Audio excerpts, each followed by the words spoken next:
Eh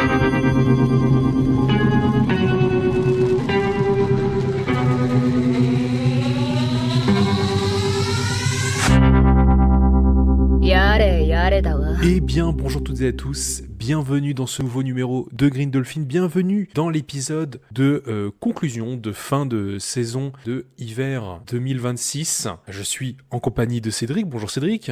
Bonjour à tous, bonjour Paul, comment ça va ? Mais écoute, ça va très très bien, merci. Pour cette conclusion de saison, comme d'habitude, on va revenir sur l'ensemble des séries qu'on a du coup terminées. Nous sommes allés au bout de cette saison qui était absolument énorme, enfin voilà, on va pas se mentir, entre toutes les suites, les nouvelles productions qu'il y a eu dans la saison, c'est vrai qu'il y a eu énormément de choses, donc on va essayer de traiter un peu tout ça dans l'ordre d'appréciation. On va commencer par ce qu'on a vraiment détesté, et plus on va avancer, plus on a apprécié jusqu'à arriver à la fin, à ce qu'on a vraiment surkiffé. On commence un peu à avoir l'habitude du format. Puis comme d'habitude, avant de démarrer, n'hésitez pas à aller nous suivre sur nos différents réseaux sociaux. C'est vrai qu'en ce moment, on n'est pas très très actifs, mais c'est aussi un lieu pour vous qu'on échange directement avec vous, que ce soit dans la section commentaires ou par message. On sera très content de vous répondre. Et puis, on a quand même l'ambition de pouvoir mettre du contenu régulièrement dessus quand on sera un peu plus posé. Mais voilà, n'hésitez pas à nous suivre sur ces différentes pages. Et encore merci pour toutes les personnes qui penseront à noter le podcast. Ça nous aide énormément à être référencés sur les différentes plateformes. On ne va pas perdre plus de temps que ça parce qu'il y a énormément de choses à traiter, on a plein de choses à vous dire et ça va être super. Donc on commence tout de suite pour cette grande conclusion de la saison hiver 2026. Bon, et bah écoute, Cédric, je vais peut-être te laisser, avant qu'on démarre un peu, qu'on va revenir sur plein d'œuvres différentes, peut-être on peut commencer par peut-être un avis global sur qu'est-ce qu'on a pensé de cette saison. Eh ben, je suis très content de cette saison, en tout cas. Il y a eu pas mal de continuations, évidemment, qui ont été vraiment plaisants à voir. Pareil, il y a eu des idées originales qui ont vraiment été chouettes, qu'on va vous parler du coup pendant toute la vidéo, parce qu'on a eu vraiment des très belles découvertes que j'attendais pas, hein, notamment, on en parlera plus tard, mais genre, par exemple Fate, que moi j'avais pas du tout connu l'univers, rien du tout. Et même en ne sachant rien, j'ai quand même grave kiffé l'œuvre, donc en vrai, ça fait plaisir. Non, franchement, c'était bonne saison, en tout cas mieux que celle d'automne dernière, en tout cas, donc ça c'était assez plaisant à voir. Mais après, voilà, le truc c'est qu'il y a eu tellement de belles propositions qu'au bout d'un moment, il y en a eu trop. Il y a eu trop de bonnes choses, en fait, donc ce qui fait que cette saison, il fallait des fois un petit peu la subir parce qu'il y avait tellement d'épisodes à voir dans la semaine que c'était un peu compliqué des fois de tout rattraper, etc. Donc d'ailleurs, c'est pour ça que d'ailleurs, il n'y a pas eu d'épisode de mi-saison pour ma part, parce qu'en fait, j'avais trop d'épisodes de retard et tout, et j'avais pas envie de me forcer quoi que ce soit, donc j'ai préféré pas le faire. Mais voilà, en tout cas, c'était assez plaisant. J'ai vraiment grave kiffé cette saison, elle a été vraiment très sympa. Ah, moi je suis raccord, enfin vraiment j'ai trouvé cette saison vraiment très cool. Ça faisait plaisir d'avoir une saison qui était, que ce soit en termes de suite et de production originale, un peu au même niveau. Franchement ça se tapait pas mal dessus en termes de qualité, donc c'était vraiment très très chouette. Il y a eu vraiment de tout, plein de propositions différentes. Et par contre, oui, en effet, c'est pas pour autant qu'on a échappé aux merdes habituelles, à commencer par l'immense double qui était quand même In the Clear, Moonlight Dusk. On va pas se mentir. Ouais, ça, de toute façon, moi, je l'ai droppé assez rapidement. De toute façon, pour expliquer vite fait, c'était, vous savez, cette espèce de tomboy qui se faisait appeler le prince parce qu'elle avait en gros, elle était habillée comme un homme, avait la même coupe qu'un homme, une même voix qu'un homme, etc. Et du coup, elle se faisait comme ça parce qu'elle, du coup, elle avait une belle beauté. Mais ouais, non, moi, à côté de ça, moi, j'ai clairement laissé passer le truc parce que je trouvais l'anime assez malsain. Surtout la relation entre les deux que je trouvais assez bizarre, et même le garçon, enfin, parce que du coup, l'autre garçon qui s'est aussi appelé le prince, du coup, moi, je le trouvais assez malsain à suivre. Il y avait déjà un peu manipulateur, c'est-à-dire qu'à un moment il venait choper la meuf pour lui dire ouais, pourquoi tu veux nous cacher notre relation, machin, tu sais, il lui arrache le bras carrément. Enfin bref, c'était, en fait là on suivait juste un couple toxique, donc c'était pas très intéressant à suivre honnêtement. Après, malgré le fait qu'il y avait une belle lumière, une belle animation, etc., ça reste quand même assez quali. Moi pour le coup j'ai vraiment été mal à l'aise devant l'animé, quoi. Ah ouais, c'est clair. Ah, et puis il y avait un espèce de... Enfin, peut-être que je vois le mal partout, hein. Mais il y avait un espèce de sous-texte homophobe bizarre, j'ai trouvé, dans cet animé. Genre, dès que les deux étaient ensemble, du coup, la nana, tout est centré sur le fait que c'est un garçon manqué. Et du coup, en gros, juste, j'ai les cheveux courts. Bref, vous voyez le niveau. Et en gros, dès que tes gens passaient, les voyants et tout machin, ah, mais t'as vu, il y a deux garçons ensemble qui font un date trop bizarre. Et j'étais vraiment en mode... Du coup, c'est quoi le problème? Enfin, Et même, ça se pose des questions. Ça ne te dérange pas que je ressemble à un mec? Et j'étais en mode, mais what the fuck En fait, l'œuvre passe complètement à côté de son sujet et devient en fait hyper maladroit, voire casse-gueule sur trop d'aspects. Oui, puis de toute façon, qu'on a dit tout à l'heure, de toute façon, il y a eu tellement d'animés dans cette saison qu'au bout d'un moment, il fallait faire des sacrifices. Et bon, ça pue quand même un petit peu la merde, donc on s'est dit, allez, lui, on va le laisser tomber, c'est pas grave, ça, on perd pas c'est pas une grande perte. Donc on passe à autre chose, malgré le fait que toi, par exemple, tu as décidé de quand même continuer Dark Moon The Boot Altar, donc ça, je ne comprends pas, donc je te laisse t'exprimer sur cette magnifique heure qu'est Dark Moon.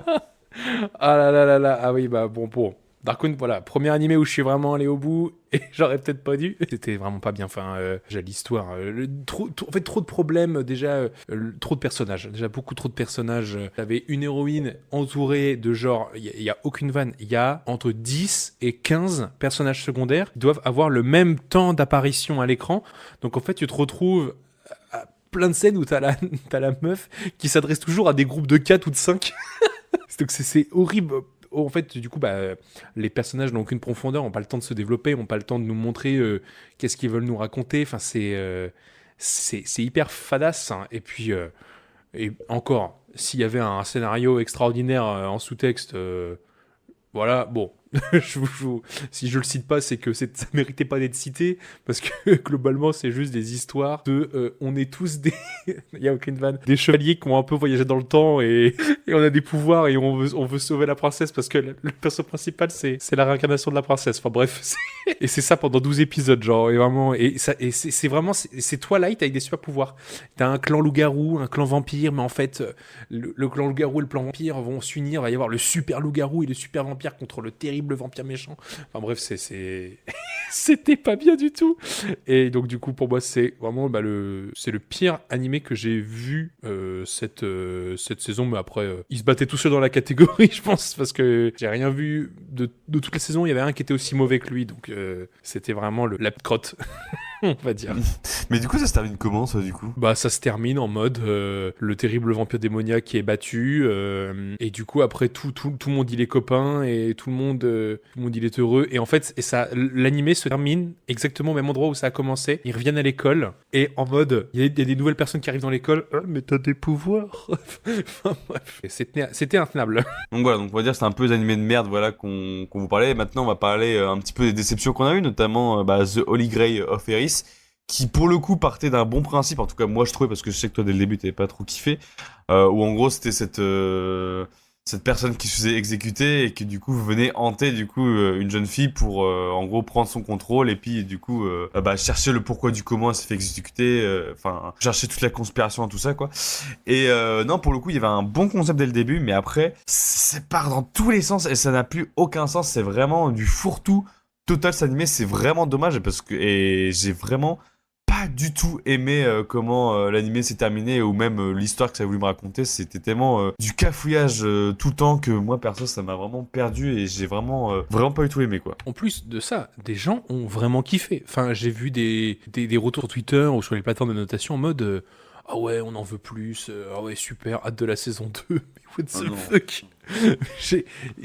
Parce que ça se sent que l'œuvre avait vraiment du potentiel, notamment dans la complexité de l'histoire, la richesse des personnages, et ce qu'en gros, l'œuvre essaie de te montrer que tout s'embrique, qu'en fait, tout est lié, tout est connecté, et qu'en fait, il y a une vraie réflexion de l'auteur qui a vraiment travaillé ses personnages pour créer une intrigue qui se dévoile au fur et à mesure. Un peu comme...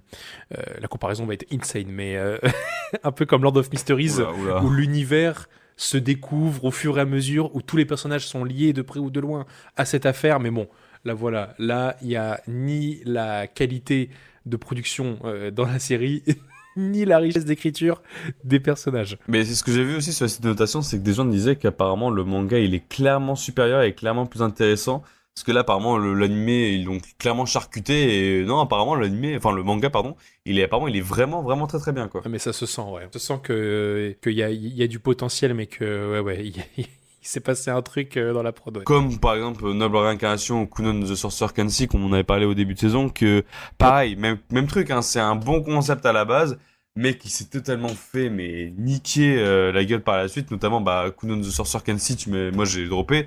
Mais tu me dis plus tard qu'au bout de 4-5 épisodes, bah le gars il a déjà retrouvé la vue. Du coup je me dis mais putain mais quel est l'intérêt finalement, genre tout ça pour ça quoi. Donc non moi ça j'ai tout droppé moi. Ouais, bon, en fait, oui, c'est ça. Les deux animés, je trouve, on reflète le même problème.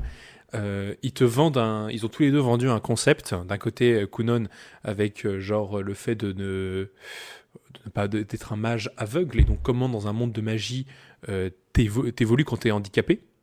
Et de l'autre, Noble Réincarnation, où en gros, comment t'avances dans la société quand t'es le 13e héritier dans une monarchie, et comment, politiquement parlant et stratégiquement parlant, t'avances sur l'échiquier politique et stratégique.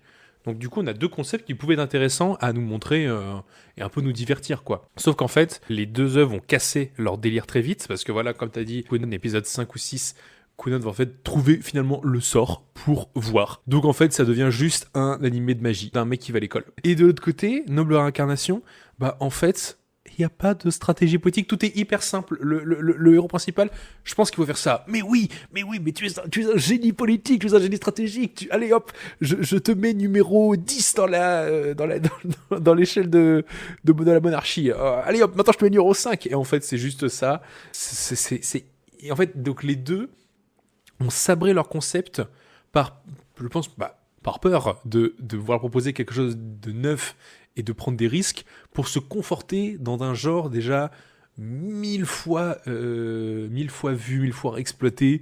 Et en fait, c'est pas intéressant, quoi. Pareil aussi avec notamment Dead Account, parce que Dead Account, pareil, c'était un principe en tout cas qui était intéressant sur le synopsis. Et c'est pour ça que c'est l'exemple parfait, parce que moi, pareil, j'ai droppé aussi cet animé-là. Et qui du coup mais part totalement en couille alors qu'on aurait pu tellement avoir un animé de fou avec des thématiques de très très fortes etc avec au mélange de l'univers Bleach etc avec les réseaux sociaux, les harcèlements sur internet etc, ça aurait pu vraiment donner un super animé et on a eu ça. Exactement, en fait c'est vraiment les œuvres, je sais pas si tu vois ça, tu lis le synopsis, t'es en mode oh ouais, tu vois l'épisode, les trois premiers épisodes, oh vraiment, mais au final ouais c'est encore une fois c'est juste un shonen qui prend aucun risque, même Togen Anki, qui avait ses défauts, on s'entend, mais qui était un shonen beaucoup plus divertissant, beaucoup plus impactant, et qui s'exécutait beaucoup mieux que là, Dead Account, et en plus de ça, même, tu me fais une histoire basique et tout machin, tu prends pas de risque, d'accord, mais alors, à côté de ça, tu me fais t'as une production qui est au poil, enfin genre une animation qui est vraiment correcte, avec des bons persos, mais là, il y a rien. T'as juste envie de tous leur mettre une balle dans la tête, ah, c'est une dinguerie. Ah non, mais puis c'est pas intéressant. Et l'arc final, parce que du coup, plus trop bon, trop con, moi je suis allé au bout. Donc moi je suis allé jusqu'à l'arc final de la saison 1. Ah mais je vous jure, il y a un combat, il dure sur 3 ou 4 épisodes là, c'est interminable. Et vraiment, en plus, le comportement, le caractère du méchant à la fin, mais genre le mec...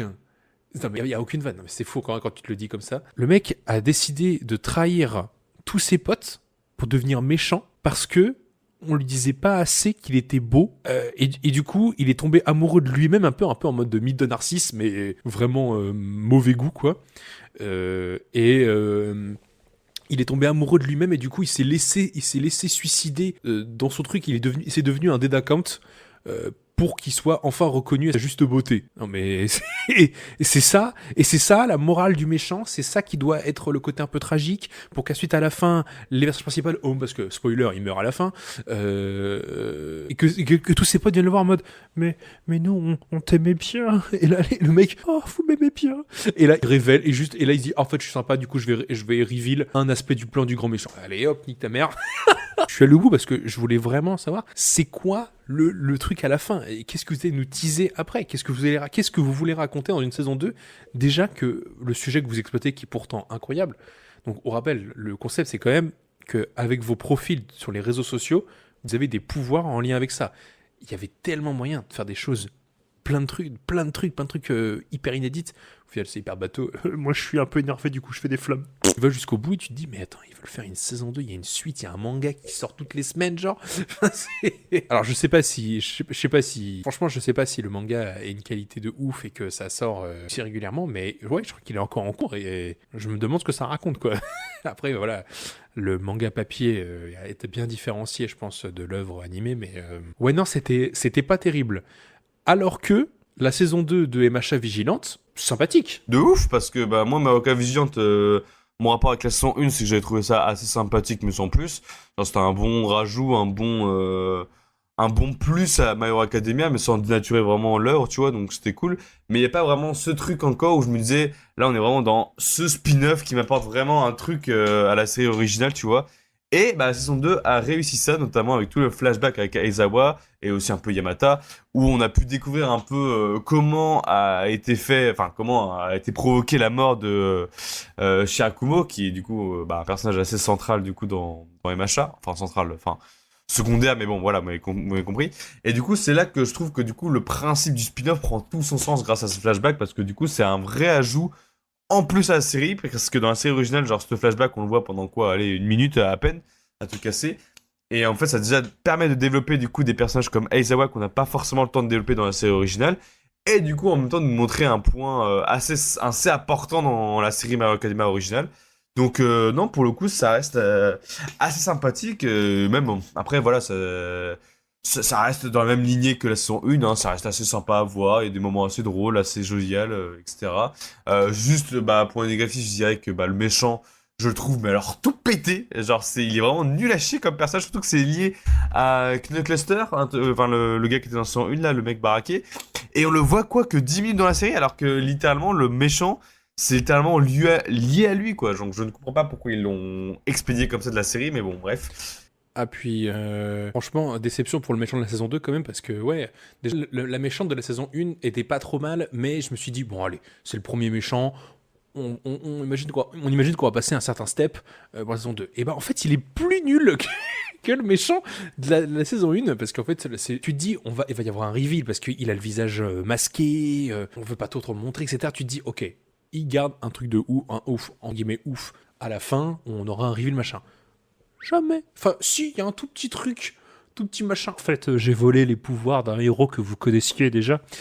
Et c'est tout. Et jusqu'à la fin, il reste masqué, jamais trop dévoilé, etc.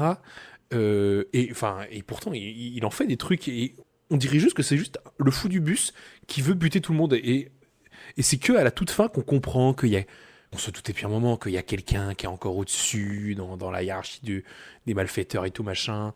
Euh, mais écoute, ouais, petite déception sur le méchant, qui est quand même assez important pour maîtriser l'histoire, parce qu'en plus de ça, moi je vais pas mentir, mais moi l'arc final de la saison 2 où le mec qui vole là, j'ai déjà oublié l'américain là. Captain Celebrity. Oui, Ken Celebrity, tout son arc sur lui, avec sa femme, ses responsabilités, la fame, et qu'il doit au moment de l'attentat là, à Tokyo, où il doit tenir le truc machin, et t'as l'espèce de monstre dégueulasse qui vient le taper dessus. J'ai pas trouvé ça fou. Enfin, j'ai trouvé ça beaucoup moins impactant que le flashback qu'on a eu, qui était super, qui était vraiment émouvant. Et même pour moi qui n'avais pas vu MHA, je me suis dit putain, alors ça, d'un côté pour les fans, ça va être trop bien. Et même pour moi, je trouve que c'est bien raconté. Pour quelqu'un qui n'a pas vu MHA, bah en fait, c'est trop cool, parce que du coup, moi, j'apprends à découvrir et Aizawa en fait avec ça. Et du coup, je pense que c'est pas mal aussi. Et donc, je pense que ce sera aussi intéressant quand je me lancerai dans MHA, avoir tout le bagage de vigilante derrière moi. Je pense que ça va être très chouette aussi. Une saison 2 validée, de toute façon, vigilante, c'est toujours très sympathique, hein. Ça casse pas trop patin un canard. Oui, en fait, je pense que c'est un bon animé à regarder avant peut-être la série originale, parce que du coup, ça permet de donner un petit peu quelques tips pour My Hero Academia pour encore plus l'apprécier peut-être. Donc, non, je pense que ça peut être une bonne série à regarder. Et puis à côté de ça, oui, l'animation, je la trouve toujours carré, quoi. Donc, c'est cool. J'aime toujours cette DA un peu comics, qui a été un petit peu lâchée hein, quand même, c'est dans saison 2. Ah, puis l'opening était cool. Moi, j'ai kiffé l'opening, il était sympa. Pour la suite, Cédric, ah là là, Cédric, je vais pouvoir te laisser la parole sur un super animé de lavage, et ça, c'est super. Alors, laisse-moi tranquille avec mon super animé incroyable. Alors, moi, comme je vous ai dit, moi, j'adore avoir dans ma saison un petit animé un peu chillax, un peu tranche de vie, apaisante, etc. Donc, voilà, c'est vraiment ce que je recherche à chaque fois dans la saison, mais à chaque fois, je me fais niquer la gueule parce que Camping for Two, c'était de la merde. Rock, c'était bof. Et je me souviens même plus ce que j'ai vu dans les saisons d'avant, tellement que c'était oubliable à crever. Et du coup, je me suis dit, putain, il y a un animé sur la blanchisserie. Genre, c'est vraiment le truc le plus... Genre, je sais même pas si c'est censé être détente ou chiant à crever à regarder, mais je me dis, allez, je tente l'expérience. Et ouais, bon, c'était pas non plus le truc le plus intéressant qu'on a pu avoir dans cette saison, mais au moins, ça a un peu réussi l'exploit d'être un animé vraiment tranquille, chill, avec des bonnes musiques, machin. C'était vraiment le petit moment un petit peu tranquillou, même si, bon, voilà. Moi, j'adore quand même le fait que tu m'expliques comment tu dois enlever une tache d'un vêtement, mais genre vraiment c'est un truc à la con, mais vraiment le fait qu'elle passe toutes les techniques possibles et imaginables pour dire oui, il faut utiliser tel produit, il faut faire ci, il faut faire ça, machin. Cédric nous fait chier avec ses années de lavage. Et moi j'étais vraiment à fond en mode allez, tu vas y arriver. C'est vraiment le mec qui s'ambiance pour vraiment rien du tout. Mais non, franchement, non, mais c'était assez sympa. Bon, après, voilà, encore une fois, après, à côté, il y a eu plein de trucs qui étaient vraiment, mais chiants, ou pas ouf, quoi. Notamment, toute la romance avec le garçon, là, qui était, mais, traité comme de la merde, j'ai jamais vu ça. Puis, il y a toute une histoire aussi avec de l'amnésie, je sais pas quoi, mais bon, ça, c'est vraiment mis là pour faire genre qu'il y a une petite intrigue, etc. Mais ça n'aboutit à rien du tout à la fin de la série. On ne saura jamais ce qui lui est arrivé et tout. Non, pour le coup, c'était vraiment l'animé 6 sur 10 par excellence, quoi. Vraiment, il y a pas grand chose à dire de plus. Et aussi, à côté de ça, j'ai aussi fini Cat Eyes, qu'on va parler vite fait, parce que je trouve qu'on a beaucoup trop parlé de Cat Eyes dans cette émission, alors que ça devrait pas être le cas. Mais juste, ça m'a fait, encore une fois, tuer de rire cette fin qui était, mais vraiment, mais nul à chier. Ou en gros t'as un gros qui va sur l'île et pour aller découvrir qui sont les Cat Eyes, etc. Et du coup il se retrouve face à elle, sauf que c'est devant un miroir. Et du coup bah le méchant en gros s'il appuie sur un bouton, le miroir se lève et puis Quentin va enfin pouvoir les voir. Sauf que du coup les Cat Eyes essaient de tout faire pour pas qu'il appuie sur le bouton, machin. Et à un moment hop là le miroir se lève et du coup tu dis il va enfin savoir que c'était elle depuis le début. Et non, parce que Quentin fait un truc de fou malade, il se cache les yeux pour la simple et bonne raison qu'il se dit non, je ne peux pas, c'est trop facile, je ne peux pas découvrir votre identité comme ça, c'est trop simple, je ne peux pas. T'imagines si on faisait ça dans la vraie vie? C'est trop facile, on n'a pas assez attendu. Ah mais non, mais putain, la fin de merde. J'en peux plus. Non, et puis même on se retrouve genre dans un espèce de bunker, ils sont à côté et tout, le mec il a même plus de, il a même pas caché ses yeux, genre je me dis mais frérot, on n'est pas dans, enfin là tu la vois la meuf, même si on est dans l'obscurité, tu la vois quand même, tu reconnais son odeur, tu reconnais au moins quand tu l'as touché tout, tu sais que tu te dis ah c'est un peu familier quand même, non? Enfin bref, non, c'était vraiment mais horriblement à chier, mais même si bon, en termes d'animé d'humour, on a quand même eu Kamen Rider qui était pour le coup incroyable en termes d'humour, et ça c'était vraiment excellent et je vous conseille beaucoup plus d'aller voir ça. Oh non mais c'est clairement le plus drôle, j'ai jamais autant rigolé devant un animé depuis un bon moment. C'était à mourir de rire.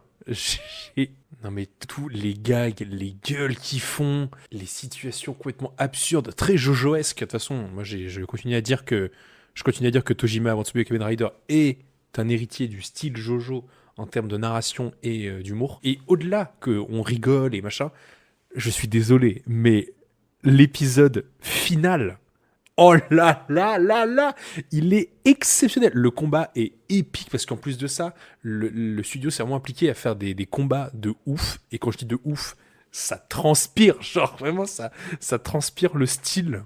Et genre, en plus c'est tout con, c'est genre vraiment une chauve-souris qui se bat contre un homme musclé, et pourtant les persos sont hyper stylés quand ils se fight, et les musiques qu'ils mettent par-dessus, ils te passent des vieilles OST du Kamen Rider original. Oh là là là là, t'as l'aura farming, puis même les seiyuu, tu sens, ils se font trop kiffer, genre, Laida, comme ça, ils font monter l'aura, vraiment, à la Hokuto no Ken, vraiment, ça me fume. Et moi, ce qui m'a tué, c'est que, genre, tu sais, à toute fin, où il finit par battre la chauve-souris qui se dit, et qu'il est là en pleurs et tout, en mode, j'ai gagné, putain, c'est incroyable, j'ai battu le gars. Non, mais putain, c'est incroyable. Non mais toutes les scènes où il est face au monstre et tu vois les larmes qui coulent derrière le masque en mode il y a un monstre devant moi, je vais lui casser la gueule. Et limite tu chiales de kiff avec lui, genre c'est une folie quoi. Et même je trouve tous les persos secondaires hyper attachants. Pour le coup, même après 24 épisodes, je me rappelle de tous les personnages, de toute leur histoire, leur backstory, etc. Même les méchants sont drôles, et même les trucs qui n'ont aucun sens, genre l'idole qui est un peu forte, qui veut absolument manger des ramen et qui se fait entraîner par une espèce d'agent de la CIA et tout. Non mais c'est excellent, c'est tellement marrant. Franchement, si vous avez envie de passer un bon moment, bien de vous divertir, vous posez votre cerveau et vous allez vraiment prendre une petite claque en termes d'humour et de combat et tout. En vrai, Tojima Wants to be a Kamen Rider, C'est très très bon. En tout cas, on se tape plus des barres sur Kamen Rider que sur Oshinoko saison 3. Ah, clairement. C'est pas autant taper des barres devant Oshinoko saison 3, ouais. Et ouais, non, du coup, pour faire la passe D à Oshinoko saison 3, bah, bon, pour moi, c'est une énorme déception, évidemment.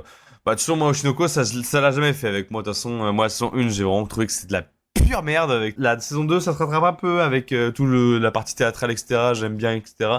En fait, tout le côté, en fait, dénonciation de l'industrie, hein, du divertissement, moi, c'est un truc qui me parle plutôt pas mal, mais en fait, ils ont mélangé ça avec une histoire de réincarnation, de meurtre, machin, truc. C'était oh, c'est tellement chiant à crever. Et puis là, je vais quand même dire ce que j'ai apprécié dans cette saison, c'est que au moins ils ont encore une fois mis un doigt sur certains points de l'industrie, notamment toute la partie cosplayeuse, VTuber, les paparazzis aussi, qui est pas mal aussi dénoncé dans l'animé.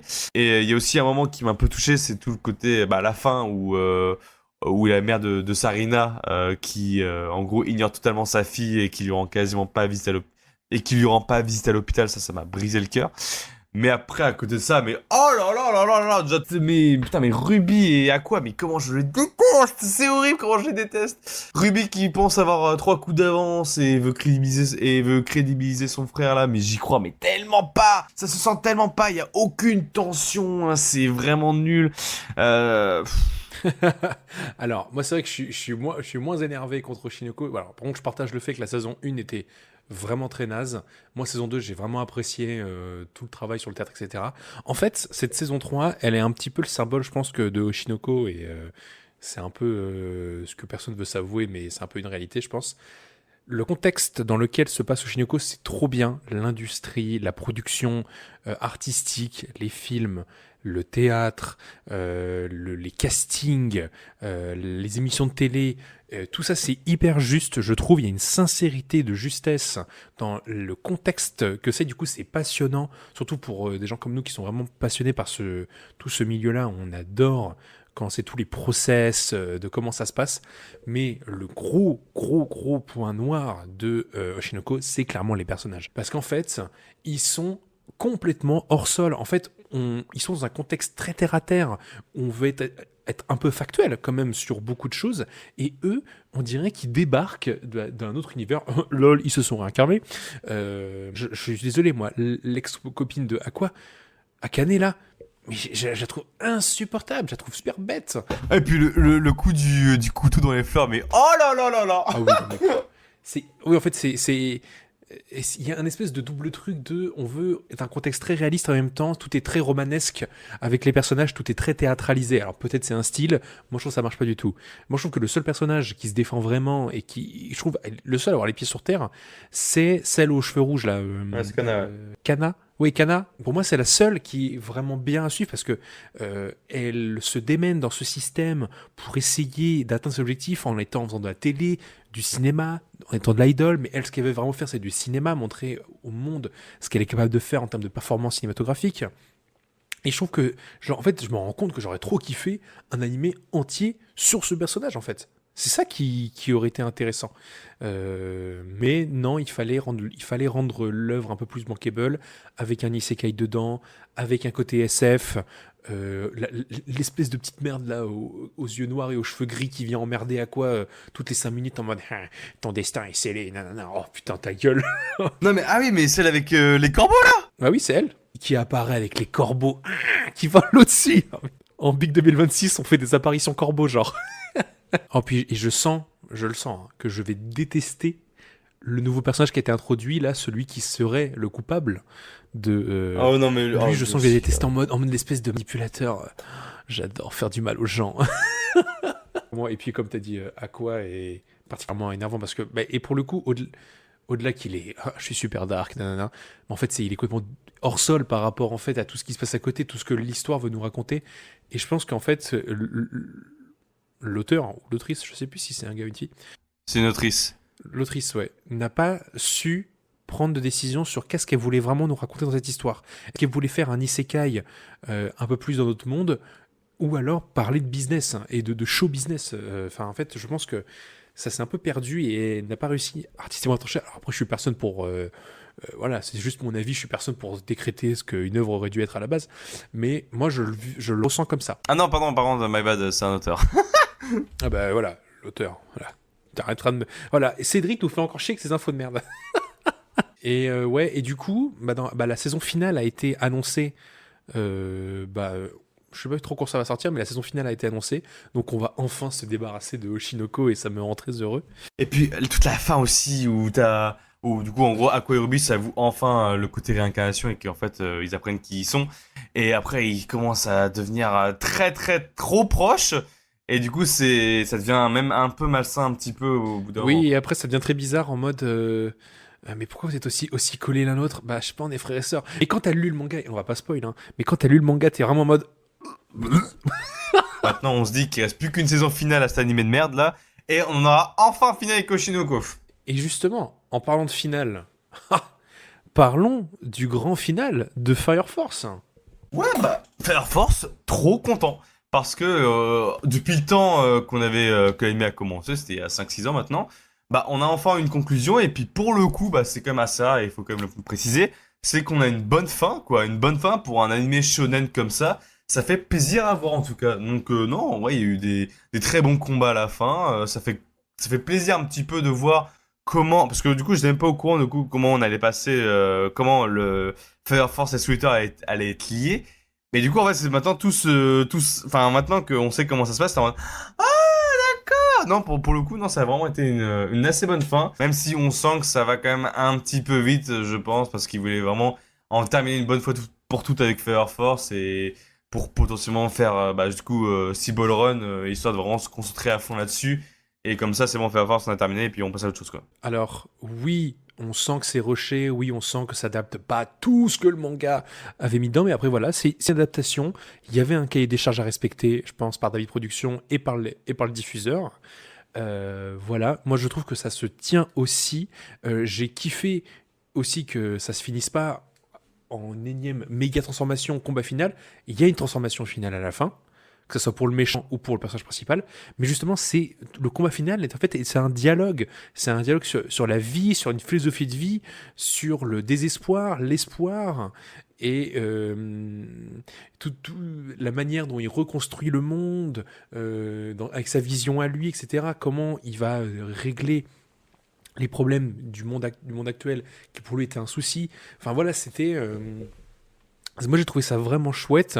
Et puis ah là là ils savent nous casser les couilles des productions en nous montrant bien les personnages de Soul Eater. Ils nous montrent tous les personnages, donc tous les personnages principaux de Soul Eater, ils apparaissent tous, ils ont tous une petite séquence de 1 à 3 secondes. Et on voit même à la fin la création de Death the Kid, donc le fils de Shinigami de Soul Eater. Dieu de la mort là, c'est trop cool. Et puis il y a même l'apparition du de la mort qui parle avec le personnage principal. Franchement, en tant que fan des deux œuvres, ça m'a régalé. Et du coup, alors, remake ou pas remake? Moi, je trouvais ça très cohérent de faire un remake. Bah, en fait, je trouve que je vois pas vraiment l'intérêt d'un remake pour l'instant parce que je trouve que, en gros, la version de 2008, elle a pas non plus tant vieilli que ça. Je trouve qu'elle est quand même assez plaisante à regarder. Elle a même des particuliers et tout, donc non, je pense qu'il n'y a pas vraiment besoin d'un remake pour l'instant, quoi. Enfin, je vois pas vraiment l'intérêt, quoi. En fait, visuellement, ouais, c'est ok, mais en fait, le problème de l'anime Twitter, c'est qu'il adapte pas la fin du manga. Parce que il me semble que du coup, il s'est passé la même chose qu'avec FMA, c'est-à-dire que le manga a rattrapé l'apparition, la production animée a rattrapé la diffusion du manga, l'apparition du chapitre, et du coup, ils ont dû réécrire la fin, écrire leur fin à eux, comme avec la première saison de FMA. Ah. Du coup, ce serait cool qu'on ait un Soul Eater un peu Brotherhood dans cette veine-là, avec les nouveaux styles graphiques qu'ils ont mis à la fin, avec les couleurs et tout machin, que ça fasse un peu moins quand même animé des années 2000, quoi. Enfin, Ouais, je suis d'accord, et puis après, je vois que justement, c'est sorti en 2008, et du coup, je me dis peut-être que pour 2028, pour fêter les 20 ans, un truc comme ça, ils vont peut-être faire le remake, du coup. En tout cas, peut-être attendre que Ball Run se termine pour enfin peut-être refaire un remake de Sweeter, j'en sais rien. Ouais, peut-être. Après, voilà, l'animé se regarde encore bien, comme t'as dit, et puis le manga est toujours de très bonne qualité. Surtout qu'en plus de ça, il y a pas très longtemps de ça, il y a les Perfect éditions de Soul Eater qui ont été publiées. Du coup, franchement, donc si vous voulez profiter d'une belle expérience pour pouvoir découvrir Solitaire en format papier, allez vous prendre les Perfect Editions. C'est la super bonne cam. C'est vraiment de beaux objets à avoir aussi chez soi, je trouve. Donc n'hésitez pas. Est-ce que c'est réaliste de penser qu'il y aura un remake? Je sais pas, parce que quand même, Fire Force de base, c'était un peu à l'arrêt l'animation. Ils se sont un peu dit qu'on va tout adapter parce qu'il y a eu un moment une re-hype parce que les fans attendaient vraiment la suite. On va pas se mentir, l'arc final a été accéléré, un peu bâclé. On a voulu enchaîner très rapidement pour vite se débarrasser un peu de la licence, je trouve. Est-ce que du coup ils ont vraiment envie, après avoir voulu, bon bah voilà, on vous donne la fin, merci, au revoir, est-ce qu'on va vraiment vouloir proposer un remake? Donc peut-être pas un remake de David Production, mais par contre je pense qu'un studio tierce peut être hyper intéressé à l'idée de faire un remake. Après voilà, il y a toute la question des droits, de qui les possède, qui est ok d'en faire un remake ou pas. Est-ce que les studios ayant droit veulent vraiment en faire un? Est-ce qu'on pense qu'il y aura la base solide? Est-ce que les fans de Twitter vont revenir? Est-ce que ceux qui ont fini Fire Force vont vouloir continuer? Parce que moi j'ai l'impression quand même que pas tant de monde que ça ont suivi la fin de Fire Force. Il y a eu une hype de ouf sur la saison 1, sauf que la saison 2 a refroidi tout le monde. Mais il y a combien de gens de la saison 1 qui ont suivi sur la saison 3? Moi, je pense qu'il n'y en a pas tant que ça. Hein. Bah, en fait, c'est ce qu'on disait au début d'épisode, c'est qu'en fait, il y a eu trop d'animés dans cette Ah saison. oui, bah ça on savait. Et je pense que du coup, Fire Force est passé, a pas réussi à passer entre les mailles du filet, quoi. Il s'est fait dévorer par par tous les animés. Ça, on savait qu'il allait avoir une petite bataille d'influence au vu de gros titres qui sont sortis cette saison. Donc oui, peut-être ça a joué, mais je pense quand même qu'on a perdu du monde en route, je pense. Et en termes de haute conclusion, on a aussi eu Gnosia, du coup, qui s'est terminé, qui vient de la saison d'automne. Et non, pour le coup, là, non, ça a vraiment été une super découverte pour le coup, Gnosia, que moi, j'avais même pas voulu commencer à la base, mais c'est grâce à toi qui m'avait donné envie avec le début de saison qui m'a donné envie d'aller voir ça. Et du coup, non, super animé d'enquête dans l'espace, etc., un peu dans la sauce Among Us, mélangé avec du loup-garou, etc. Pour le coup, genre, c'est pas de la répétition à foison d'enquête, etc. Il y a vraiment à chaque fois un changement d'humeur, un changement de statut, un changement de personnage, comment on va analyser chaque personnage, parce que comme on refait le même jour en boucle, du coup, faut savoir du coup pourquoi tel personnage est comme ça, qui il est, machin, découvrir un petit peu l'identité de chacun, pour ensuite du coup faciliter, on va dire, le pourquoi du comment il est coupable et tout, et puis développer des stratégies par rapport à ça. Donc non, pour le coup, non, Gnosia, ça a vraiment été une super belle surprise, mais il s'est passé quelque chose, c'est qu'en gros, on a eu la conclusion de l'histoire, voilà, machin, c'est une super fin. Et après, on a eu 3 épisodes qui sont venus juste après, et là, j'ai pas compris. J'ai pas compris ce qui s'est passé. Ouais, en fait, moi, j'ai pas compris pourquoi nous mettre un espèce de vieux DLC à la fin de... en plus, vraiment, c'est vraiment un DLC, parce que, genre, l'animé se termine, donc épisode 19, épisode 20, je sais plus là, avec le générique de fin, tous les persos, l'adieu, un peu émotion entre les deux personnages, enfin, tout est... tout était beau, t'avais même le merci d'avoir regardé et tout machin, et puis là, on te rajoute des épisodes, épilogues, donc maintenant, un peu une espèce de, bon, la fin ouverte vous fait un peu chier, et bah bam, on vous propose une suite bien concrète, on va bien tout vous expliquer. Oh, on n'avait pas besoin de ça, je trouve que c'est dommage, en fait, j'ai limite envie d'oublier ces trucs-là pour ne garder que la vraie fin, enfin, ah oui, mais et en plus de ça, si c'était bien, allez, pourquoi pas? Non mais c'est nul. Je suis désolé, c'est nul. Cette envie de vouloir tout nous expliquer, de vouloir tout mettre des mots sur chaque situation, et le fait de casser sa propre fin pour aller ramener le personnage, parce que quand même, bon, pire, il est pas vraiment dead et tout machin. Oh, hé. C'est chiant. Laissez-nous tranquille. On l'a aimé, votre animé. C'est bon. On va y jouer à votre jeu vidéo. Mais sinon, à part ça, franchement, à part ça, on vous invite vraiment à aller voir Gnosia. Parce que c'est vraiment cool. C'est le fantasme de trop de monde de voir enfin un animé loup-garou Among Us en vrai. Et en plus, c'est bien fait, l'histoire est cool. Vous allez vous prendre des petits cliffhangers à droite à gauche. La fin est vraiment étonnante. Donc en vrai, moi, Gnosia, c'est validé de ouf. Et franchement, en plus de ça, vous n'avez pas besoin de vous taper les 3 ou 4 derniers épisodes parce qu'ils ne servent à rien. Arrêtez-vous au moment où vous avez le générique de fin, la pancarte et tout machin, merci d'avoir regardé. barrez-vous, notez l'animé, et voilà. Et c'est tout. Vraiment, c'est tout, et c'était vraiment très cool. Moins cool par contre, ça a été Shibuyuki, qu'on vous avait beaucoup parlé en début de saison parce que vraiment l'animé avait vraiment une beauté, une direction artistique très originale. Mais comme The Holy Grail of Eris, le problème c'est que encore une fois, il y a cette fois-ci un concept qui est pas forcément ouf, mais il y a une belle animation, une histoire qui se développe qui peut être intéressant. Et au bout d'un moment, à partir des épisodes de genre 6 ou 7, un truc comme ça devient... Bah déjà, c'était pas très compréhensible dès le début, mais alors là, ça part mais alors complètement en couille. On ne comprend absolument rien à ce qui se passe. C'est très flou. J'ai eu du mal à suivre cet animé, franchement. J'ai eu du mal à suivre. En fait, l'histoire, elle avait rien à apporter vraiment, à part faire un jeu de la mort un peu philosophique, etc. Je trouve que ça s'est vraiment mais perdu en chemin. Et c'est vraiment un énorme gâchis, je trouve, Shibuyuki. Même si je trouve vraiment que l'épisode 1 restera pour moi un des plus grands épisodes qu'on a eu pour l'instant dans cette saison. Et c'est tellement dommage parce que vraiment, je suis sûr qu'il y avait un potentiel de fou, quoi. Ouais, en fait, l'œuvre est hyper cryptique. Tout est flou. Il y a en même temps une vraie envie, je pense, de laisser une grosse empreinte artistique. Je pense dans l'œuvre en mode vraiment, on va vous montrer ce que c'est un animé un peu philosophique, un peu machin, un peu de réflexion intense, etc. Et tu te dis que, bon, quand même, l'œuvre va essayer de t'accompagner pour appuyer ta réflexion jusqu'à ce que tu comprennes. Mais il y a quand même des trucs, on va pas se mentir.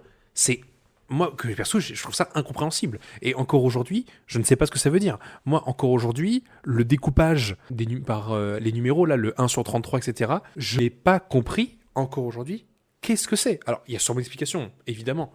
Mais j'avoue, j'ai beau me casser la tête, j'ai plein de théories. Est-ce que c'est un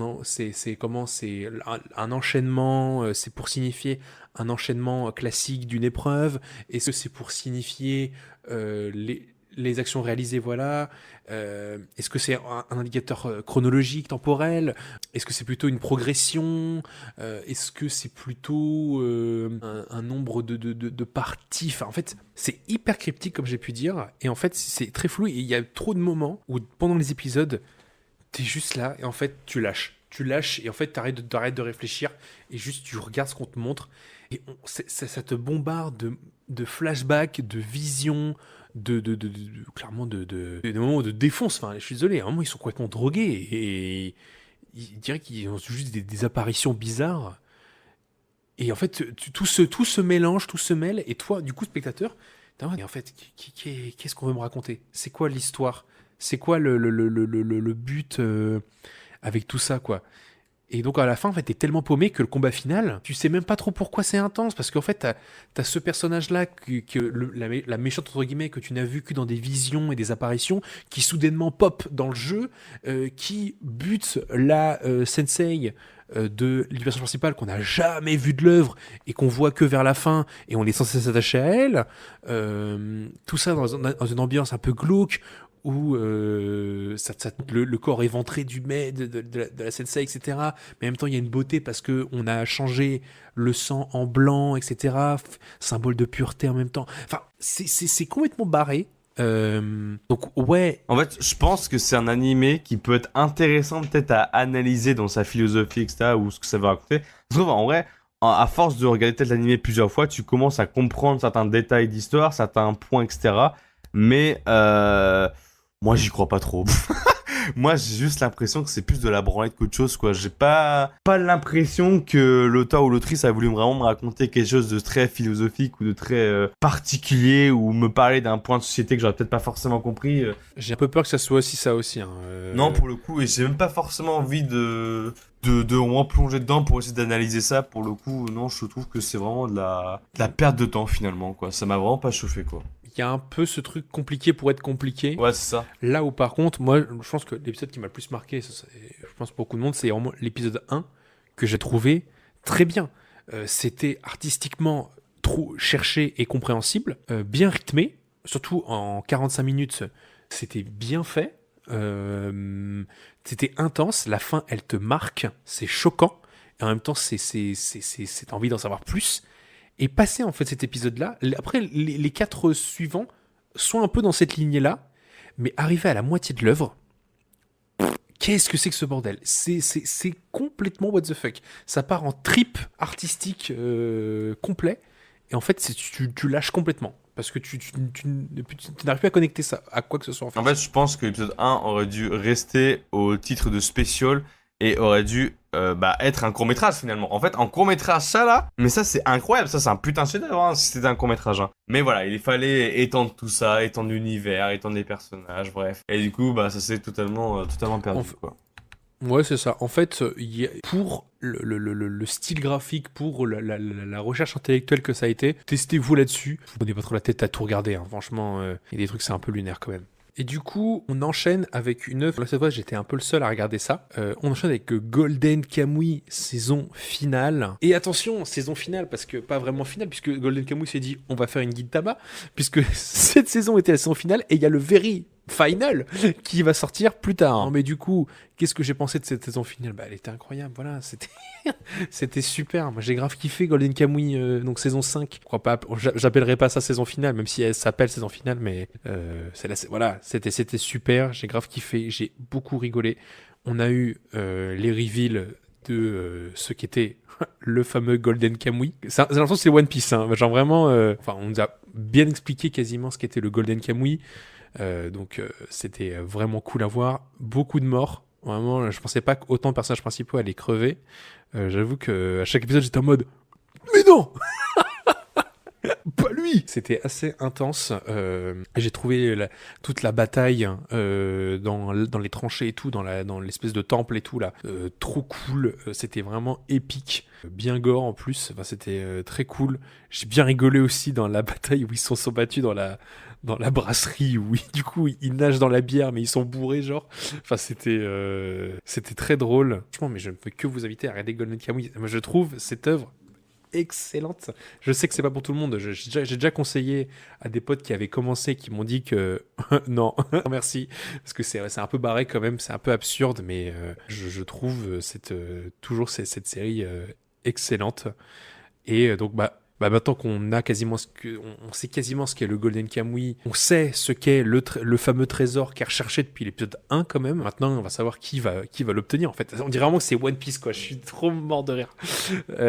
C'est vraiment One Piece quoi. Et non mais c'est trop cool. Moi, je m'attendais vraiment à que ça se termine et du coup, plus ça avançait, plus j'étais stressé en mode putain comment ça va se terminer cette histoire. Et non, en fait, il y a encore un autre truc après. Donc une saison 6. Normalement. Au début, j'ai cru que ça allait être un film. Au final, je pense que ça va être une série d'épisodes. Au final, ça m'arrange, je préfère ça. On verra bien. En parlant de suite, Frieren saison 2. Je vais même rajouter un autre animé avec Frieren, c'est-à-dire Mentalist. Parce que je trouve que ces deux animés, ils ont un point commun. C'est qu'ils ont tous les deux le statut de la saison de transition. C'est-à-dire qu'on a une saison 1 vraiment de qualité. Frieren, bon, je pense qu'il faut encore en parler sur cette qualité intrinsèque de cet animé. Et en fait, la saison 2, je l'ai trouvé beaucoup plus posée, beaucoup plus, on fait quelques petites quêtes par-ci par-là qui peut des fois paraître un peu filler, des fois par moment. Genre, il y a un moment où ils vont aider un papy à ouvrir une porte parce qu'il y a de l'alcool derrière, etc. Mais au final, l'alcool, entre-temps, il a périmé et du coup, en fait, depuis le début, en fait, le principal, c'était d'aider la personne, pas le trésor qu'il y avait derrière, quoi. Donc, je suis en mode, ok. Mais non, après, encore une fois, il y a eu des beaux combats, il y a une super interaction encore avec Stark, Frieren et Fern. En fait, c'est un peu la saison où tu te poses, t'es avec tes personnages, t'es avec eux, tu te balades avec eux finalement. Et non, c'était plutôt chouette, il y a eu quelques histoires par-ci par-là, toute l'histoire avec le pont aussi, je trouve ça vraiment très mignon. Donc non, voilà, c'était chouette, mais bon, encore une fois, la saison 3 va nous préparer un putain de spectacle, je pense, et ça va vraiment être incroyable à suivre, je pense. Vraiment un arc, oui, très très attendu. Apparemment, il va se passer des grosses dingueries. Avec un certain personnage en plus qui a l'air bien stylé, un démon bien bien cool. On a très hâte de voir tout ça. Et au passage, pas Medaliste, Frieren saison 2, j'ai adoré, je pense comme beaucoup de monde, le fameux combat entre le monstre aux 4 bras et les autres petits démons dans la forêt. Surtout le monstre aux 4 bras, c'était vraiment incroyable. L'animation, là, ils se sont chauffés en mode hardcore. Vraiment, c'était assez ouf.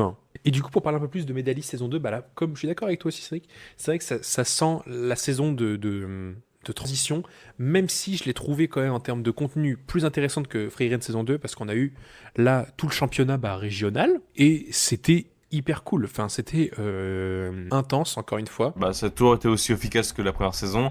Mais voilà, c'est... Et j'aime bien tout le côté un peu réflexion de Tsukasa, à un moment où il hésite à reprendre l'entraînement avec l'espèce de canne à pêche, peur de la blesser à nouveau, avec l'impact que ça peut avoir et tout par la suite. Et ça, j'ai vraiment beaucoup aimé ça. Ah ouais, non, ouais, puis, et même, ouais, et pareil, aussi, un peu comme aussi dans Frieren, il y a c'est un peu ces petites quêtes secondaires qu'on a, tout l'arc où, quand ils sont tous les deux avec la perche, là, pour essayer de la faire décoller un peu en l'air, là, et du coup, ça tease à mort la suite, là, où on va vraiment enfin revoir, du coup, Hikaru, on va enfin la revoir, et ils vont pouvoir s'affronter, Inori et Hikaru vont pouvoir s'affronter vraiment, et confronter leur level, donc ça va être encore bien intense. J'aimerais bien que ça soit un peu au même niveau que la saison 1 où c'était vraiment épique, où vous avez passé plein d'épisodes sur le tournoi, enfin c'était très cool. Mais en plus, c'est même pas une saison 3 qu'on va voir, c'est un film carrément qui va sortir au cinéma, quoi. Ça, c'est incroyable, ça. Ouais, ce sera un film du coup. Est-ce qu'on aura le droit à une sortie chez nous? Je pense pas. Ah, je pense pas non plus, mais après... Je sens un peu arriver la même douille qu'avec le film Overlord, où on avait attendu tellement longtemps pour la voir sur Crunchyroll chez nous. Vraiment, ça avait été interminable. Je pense que ça va être pareil pour Medalist avec le film. Mais j'ai quand même hâte de voir l'œuvre en film parce que je pense qu'il y a moyen de faire quelque chose de incroyable. Je pense qu'ils vont ils vont nous mettre plein les yeux. Je pense que ça va être fou. Je suis quand même content qu'en fait, en plus à la base Mendelis, on a vraiment commencé parce qu'on s'est dit un animé de sport sur le patinage, on regarde ça par curiosité. Et quand j'ai vu la hype qu'il y a eu derrière avec l'animé, le fait qu'il y a une grosse communauté qui s'est créée, le fait qu'on maintenant va avoir un film carrément au cinéma, mais vraiment je suis tellement heureux quoi. Je suis tellement content de voir le parcours de cet animé quoi qu'on a suivi depuis le début quoi. C'est vraiment chouette. Ah mais ouais, de ouf. Disney devrait être beaucoup plus content et mettre vachement plus en avant ce truc-là parce que ça a créé un vrai buzz. Il devrait être trop content de pouvoir diffuser cette œuvre, hein, sincèrement. Donc ouais, c'est cool. Bon, maintenant, parlons d'une vraie suite, pas une suite de transition, un vrai quelque chose, quoi. Jujutsu Kaisen, quoi. Ah bah vraiment Jika c'était le plus gros animé le plus attendu de la saison hein, pour beaucoup de gens. Non ça a été vraiment en tout cas pour ma part ça a vraiment été exceptionnel. Hein. J'ai vraiment tellement aimé du coup déjà toute la partie mise en scène que j'ai trouvé vraiment excellente, le niveau animation c'était parfait etc. Après moi je sais que t'es un petit peu moins fan de tout ce côté de tournoi etc. Moi pour l'instant j'adhère pas mal. En tout cas moi j'aime bien j'aime bien tout ce côté là. Même si je trouve que ça a été expliqué, mais comme de la merde, c'était vraiment expliqué de façon catastrophique, où on vraiment nous prend pour des gros débiles de jeu, alors que c'est pas non plus très compliqué à comprendre, quoi.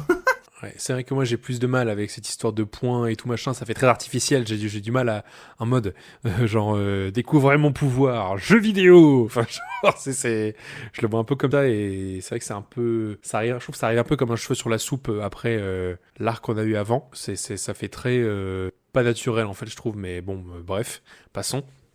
Et bah oui, par contre, en termes de divertissement, exceptionnel. Enfin, les combats de ouf. Évidemment, l'épisode final, bien sûr, qui a été incroyable. Mais n'oublions pas l'épisode sur le clan Zenin avec Maki et en mode Kill Bill de l'épisode 3. C'était fou. C'était fou. Ça reste pour moi quand même le meilleur épisode parce que c'était vraiment incroyable. Mais par contre, il y a un truc par contre qui m'a vraiment scandalisé parce que je trouve que on a peut-être l'un des animés de combat en tout cas les plus beaux de la saison, enfin même la licence JK a au moins cette gratitude d'avoir vraiment une animation vraiment mais qualitative au possible, même sur cette décennie en tout cas, ça se bat pas mal avec Ufotable quoi. Et pourtant, mais vraiment, les fans, c'est vraiment, on donne de la confiture au cochon parce que putain, il réussit à se plaindre parce que, non mais t'as vu, il y a eu 3 secondes où c'est pas si beau que ça. Oh mais fermez-la, mais vraiment, mais cette communauté, mais comment elle me rend fou. Elle me rend fou, frère, c'est une dinguerie quoi. Ah non, mais je trouve que ce public est encore pire que One Piece et le public le plus insatisfaisant et le moins méritant de la qualité qu'on leur propose aujourd'hui. Et ça me rend ouf qu'à chaque épisode, t'aies beaucoup de monde quand même qui se disent « Ah non, là en vrai c'était un petit peu décevant. Oh, mais les mecs, combien de mangas rêveraient d'avoir cette adaptation-là, quoi. » Et donc moi, tout ce qui... One Punch Man. Juste One Punch Man, ouais. Et du coup, moi, tout ce qui me rend heureux, c'est voir les tweets de l'auteur en mode encore un épisode trop réussi, je suis trop content pour mon gars, vous plaise autant, merci à tous. Et je suis en mode mais oui, mais mec, kiffe, j'aime pas tout ce que t'as écrit, mais vas-y, kiffe. Ça divertit quand même bien, même si je trouve que quand même, en tant que fan de shonen, il y a quand même des trucs que j'en ai toujours plein le cul. Cette espèce de narratrice qui vient nous expliquer toutes les secondes. Alors, en fait, il s'est passé ça parce que lui, il a été tel pouvoir machin. On s'en fout, c'est magique, voilà, c'est pas grave. On n'a pas besoin de nous expliquer par A plus B pourquoi il a réussi à counter le pouvoir de tel. Tous les shonen ont baisé leurs propres règles plusieurs fois. Dragon Ball en première position. Et c'est pas grave. C'est pas grave. Enfin, genre, c'est une œuvre où on pose son cerveau, où on n'est pas là pour nous casser dans notre élan, parce que ça me sort des combats à chaque fois. Donc, arrête de faire ça. Et je dis ça, mais c'est pas lu d'avance, parce que pour avoir lu tout le manga, je sais que ça ne va pas s'arrêter jusqu'à la dernière planche du manga. Donc, je vais prendre mon mal en patience. Bon, il est temps maintenant de passer à l'animé glissant. Au singe. Bon, parlons de l'incident Darwin. Le Darwin Incident. Pourquoi on dit que c'est glissant ? Parce que, alors pour vous le dire, ça fait un moment qu'on essaye de traiter cette œuvre, mais c'est vrai que, au vu des thématiques abordées dans l'animé, de comment c'est traité, etc., très compliqué pour nous de prendre cette œuvre sans tomber dans la prise de parti, sans tomber dans on fait de la politique sur le podcast et c'est pas du tout ce qu'on veut faire. Donc on va essayer de prendre le plus de pincettes possible pour traiter l'œuvre. Déjà, Darwin Incident, je pense que c'est une de nos plus grosses claques à tous les deux pour cette saison. Clairement. C'était vraiment fou parce que ça aborde plein de sujets de société au sein de la société américaine de plein de manières différentes, que ça soit la place, comment la société américaine réagirait à l'arrivée d'un être littéralement sans droit écrit noir sur blanc, donc un être qui est mi-animal, mi-humain. Est-ce que c'est un objet ? Est-ce que c'est une propriété ? Est-ce que c'est un être humain qui a ses propres droits ? Ou alors est-ce qu'on va créer des droits pour ce genre d'être vivant, qui a capacité à réfléchir et à ressentir, autant que nous ? Donc en fait c'est tout ce sujet-là qui était hyper intéressant. La place de est-ce que un mouvement armé terroriste a sa place dans le débat public ou est-ce qu'il doit être rejeté tout de suite ? Donc là pour le coup la cause c'est la lutte contre les violences faites aux animaux et le véganisme d'une certaine manière qui déroule un peu en sous-texte.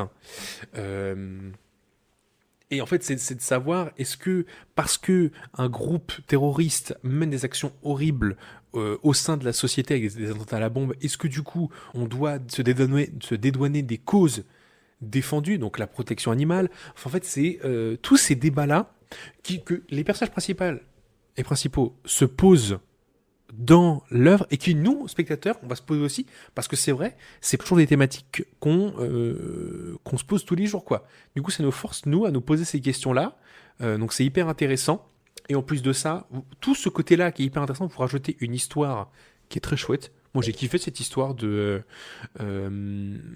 espèces de mecs mi-homme, mi-singe, qui a été fait un peu de manière artificielle, et on va essayer de découvrir qui est le père de cette création, et en même temps comment on vit au quotidien dans cette société américaine, avec ce suivi de sous-intrigues entre le leader du groupe terroriste, la pote du singe, donc Lucie, donc la pote de Charlie, on va arrêter de l'appeler le singe, c'est Charlie. C'était ouf parce qu'on ne s'attendait pas du tout à que ça parle de tout ça, et ça parle de tout ça, et ça en parle bien, et j'aime cette idée que n'importe qui va pouvoir peut-être avoir une position différente en fonction des intérêts de chacun. Même si, bon, il y a clairement une position qui est plus mise en avant dans la série, on va se mentir, mais tu peux quand même te retrouver, je pense, dans des points de vue extérieurs et plus antagonistes, on va dire, dans l'œuvre.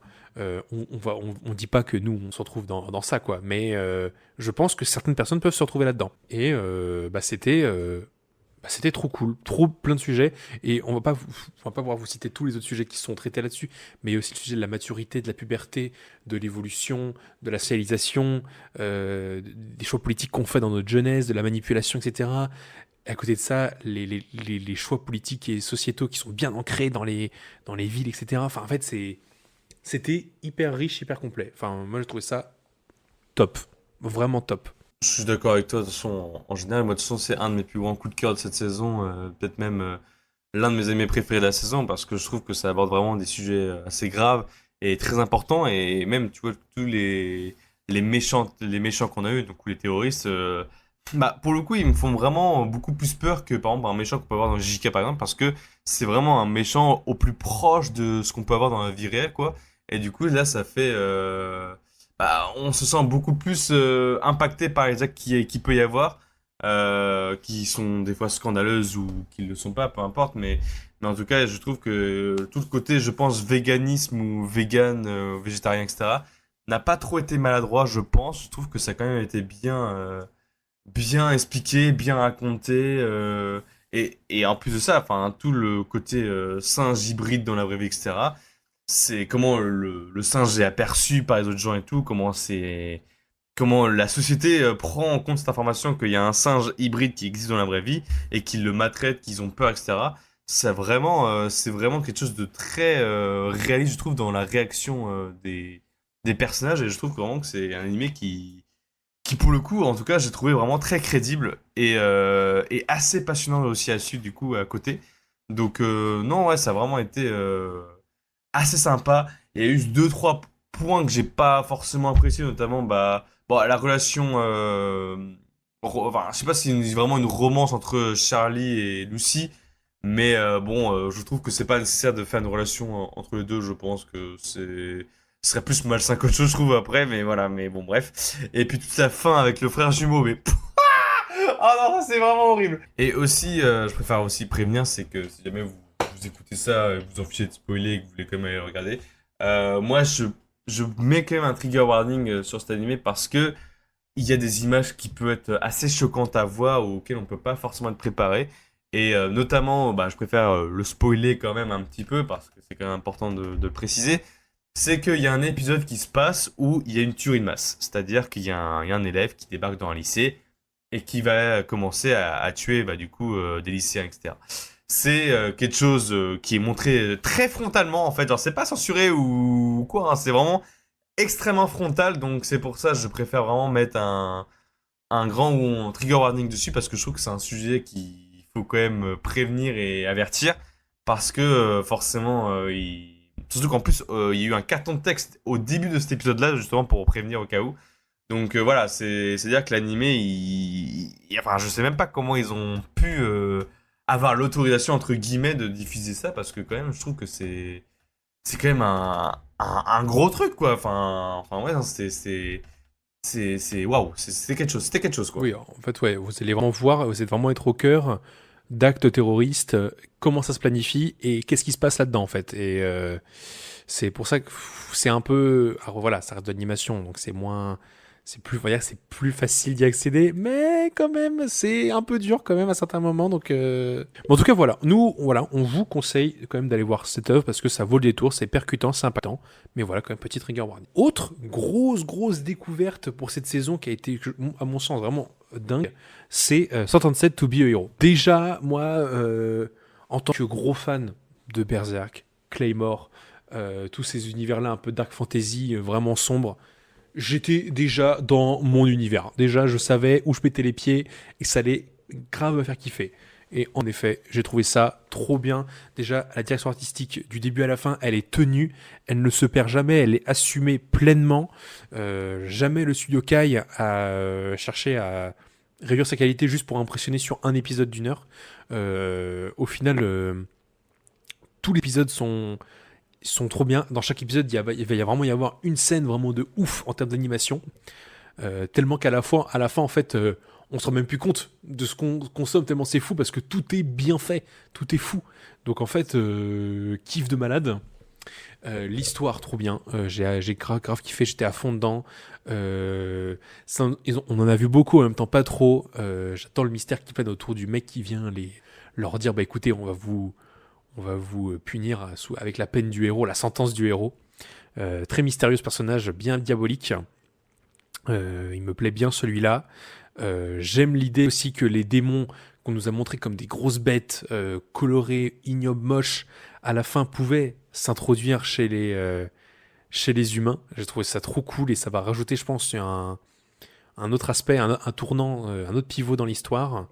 Ça va être très cool. Puis j'ai kiffé comment les esprits comment se déchirent sur ce truc-là. Moi, le développement de la commandante dans cette série, j'ai trouvé ça incroyable.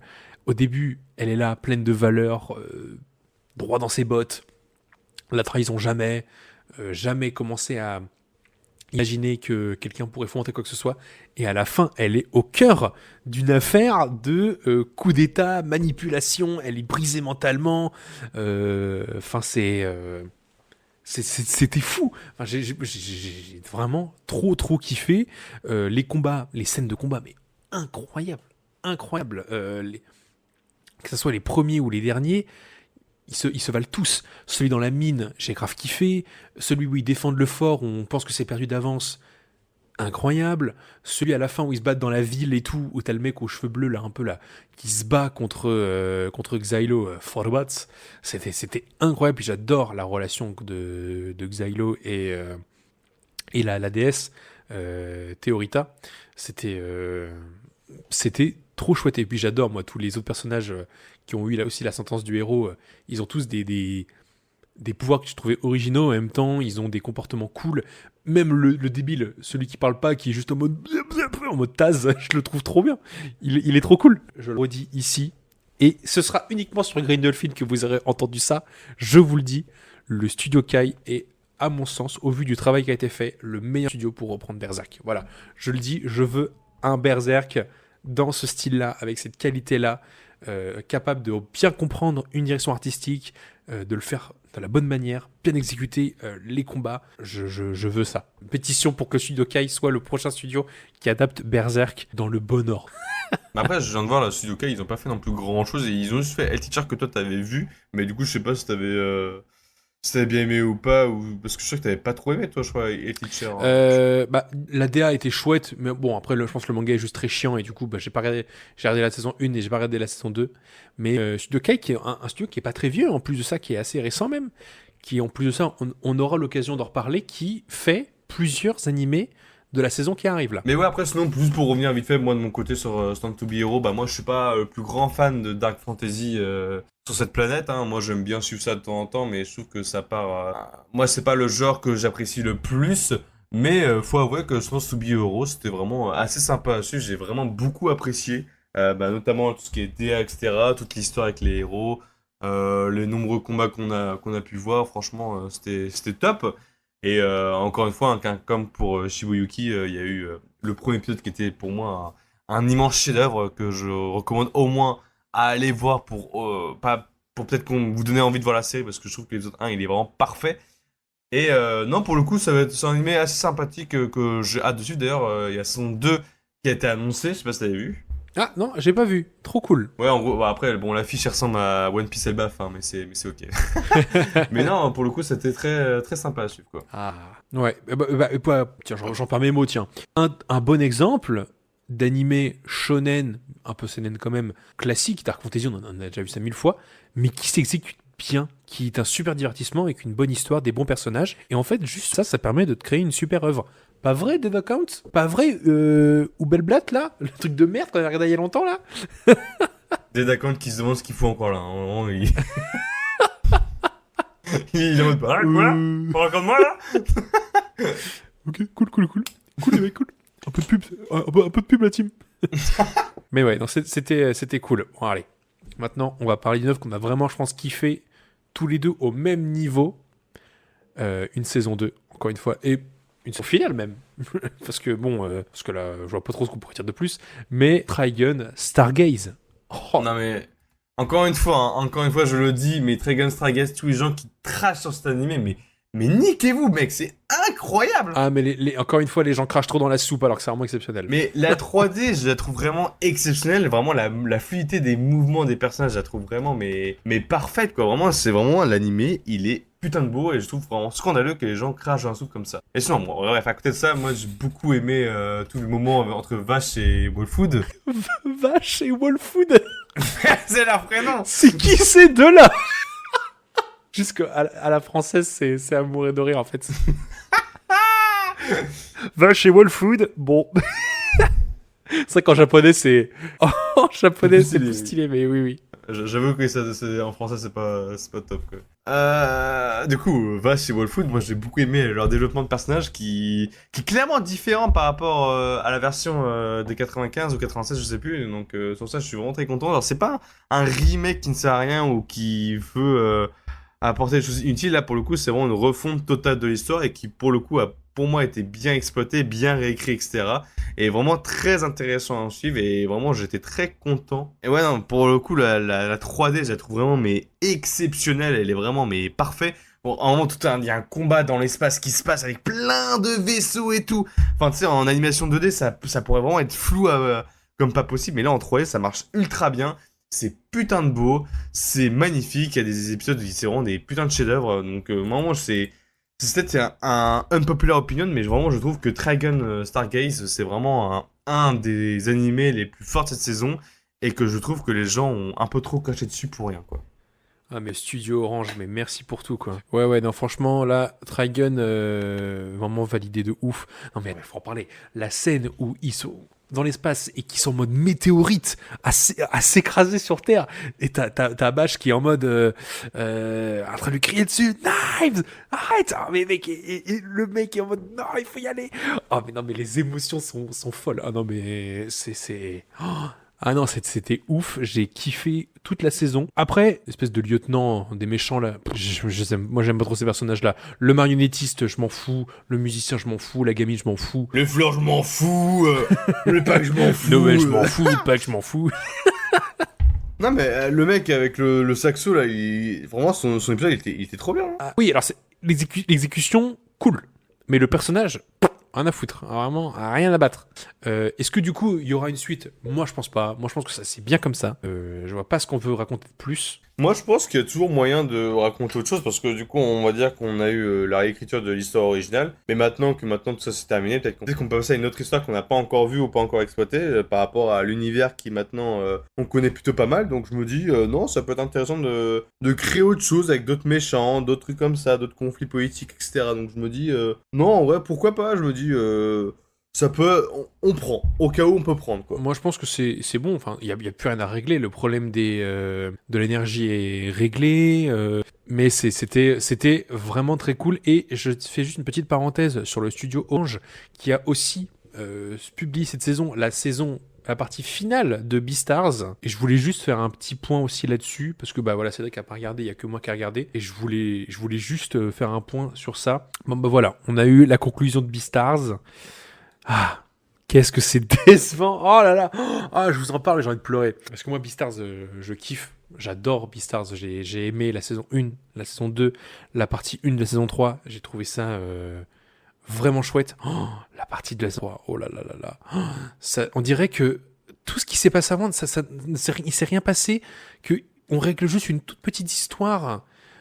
Tous les enjeux, la tension était tellement haute à la fin de la partie 1 de saison 3, et là, tout reprend comme si de rien n'était.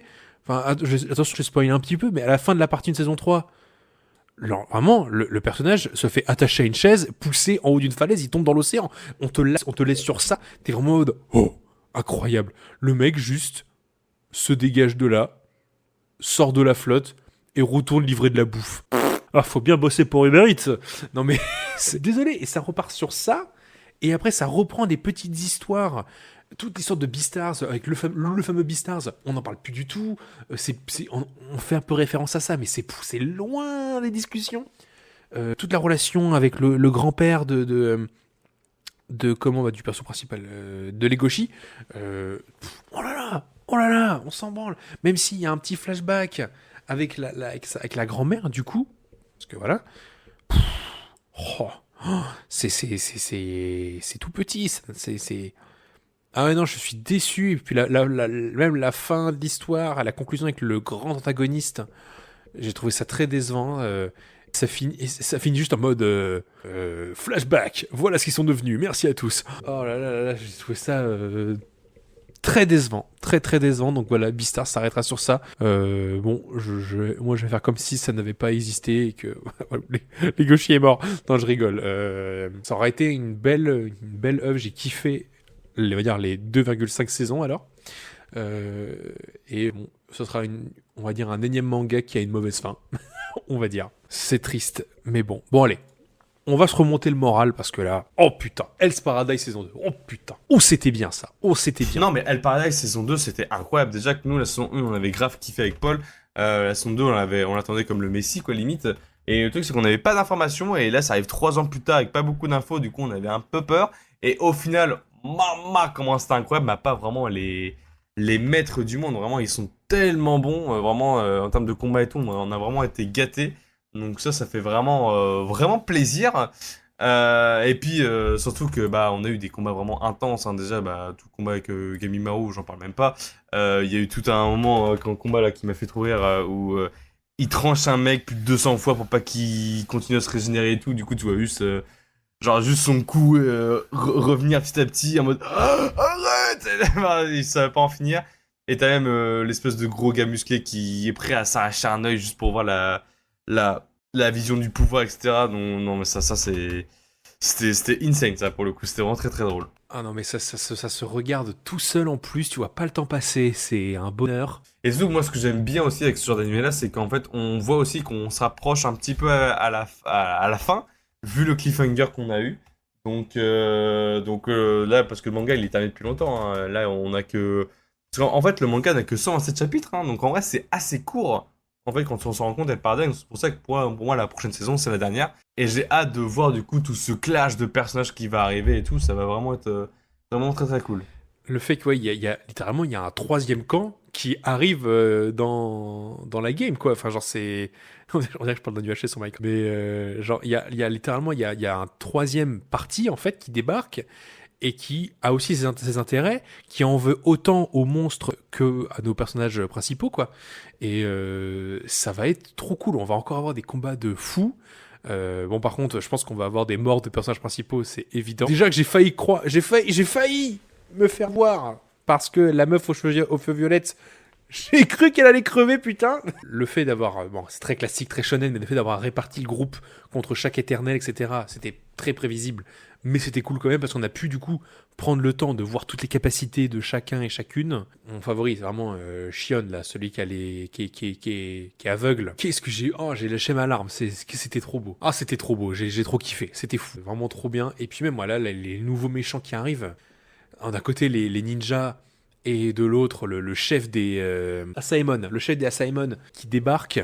Ah ouais, non, c'est puissant, c'est très très cool. Je me demande vraiment comment ça va se terminer tout ça.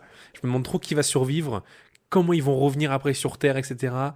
Enfin, sur Terre, ils sont là sur Terre, mais quand ils vont revenir chez eux, mais ça va être fou. Et j'ai hâte de voir la conclusion avec Gabimaru et sa femme. Oh putain, j'espère vraiment que Gabimaru ne meurt pas à la fin, sinon je vais être tellement sad. En fait, j'ai trop peur que ça me passe un truc en mode qu'on nous fasse un reveal que sa femme est en fait décédée il y a longtemps et que lui, il va mourir aussi, qu'il va la retrouver au paradis ou je sais pas trop. Oh là là, pitié, me faites pas ça, pitié. Et moi, tu sais que j'avais complètement oublié à la base que que les prisonniers et les autres personnages, ils étaient pas ensemble à la base, ils étaient pas copains, hein. C'était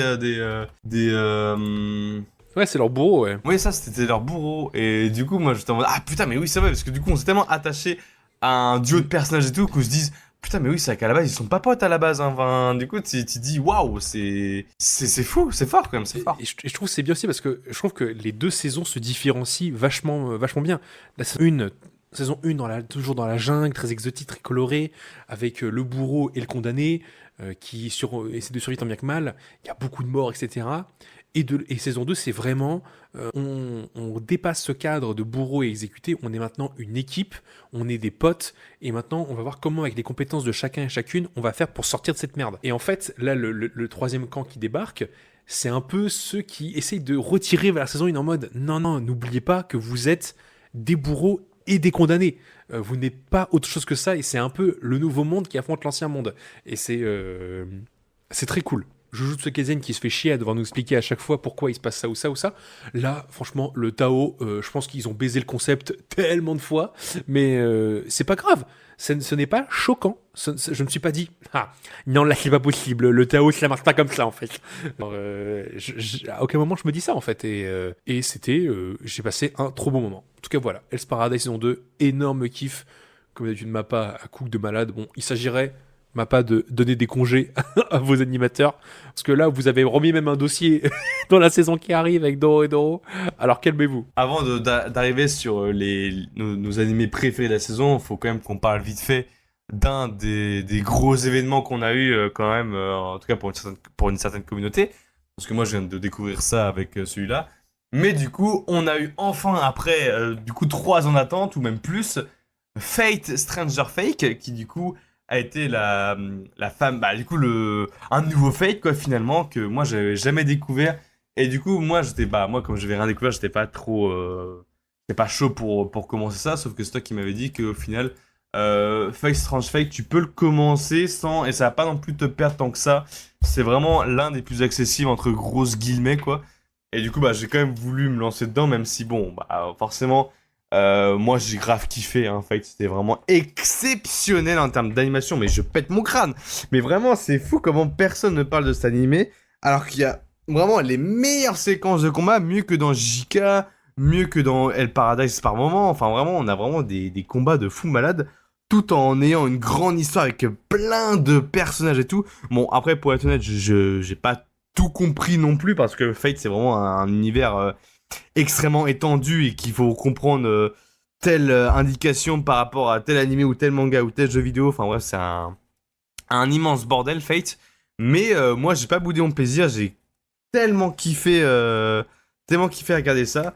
Donc non, vraiment, c'était une énorme surprise pour ma part. Et puis le fait qu'il y ait eu beaucoup de personnages et tout, ça n'a pas non plus été trop flou. Parce que notamment l'auteur, moi je l'aime beaucoup parce que justement c'est un auteur qui gère beaucoup d'animes, enfin beaucoup de mangas avec beaucoup de personnages, et il arrive toujours à gérer ça à la perfection. Donc là dans Fate, il y a eu genre au moins une quarantaine de personnages, et pourtant ça a été très très bien.